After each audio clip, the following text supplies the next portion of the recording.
piety o kabanalan, ako po yung sample ng alien.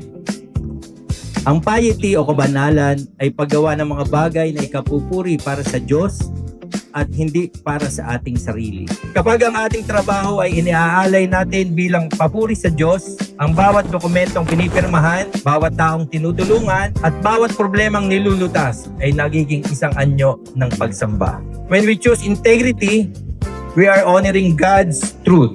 When we show compassion without judgment, we are sharing God's love. Remember, you are not just processing papers. You are serving the Creator. You are not just a worker. You are a witness of His character. Sabi nga sa 1 Corinthians 10:31, whether you eat or drink or whatever you do, do it for the glory of God.